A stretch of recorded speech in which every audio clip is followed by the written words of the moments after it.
বন্ধুরা কেমন আছে? আশা করি ভালো আছে, আমিও ভালো আছি। এই দেখো আমার দিদির বাড়ি আজকে চিকেন হচ্ছে, চিকেন। এই দেখো 50 জন খাবে। এই দেখো, আর এটা আমার ছোট বোন, আর এটা আমার একটা কি বলবো জামাইবাবু, এই একটা। আর এটা হচ্ছে আমার দিদির ছেলে, দেখে নাও সুন্দর করে। আর এই যে রান্না হচ্ছে, চিকেন হবে, চিকেনের ঝোল, টক ডাল আর আলুর চিপস আজকে আমাদের দুপুরের মেনু। এই যে নিচ্ছে, দেখো দেখো জামাইবাবু রান্না। এই যে আমার একটা বোনের বর, দেখে নাও।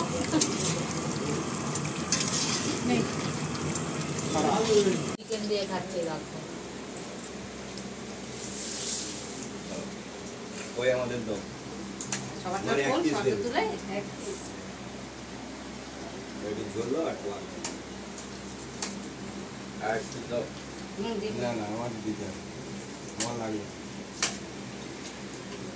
একটু মাংস না, একটু আমার দিও না মাংস, শুধু জুস দাও বলছি।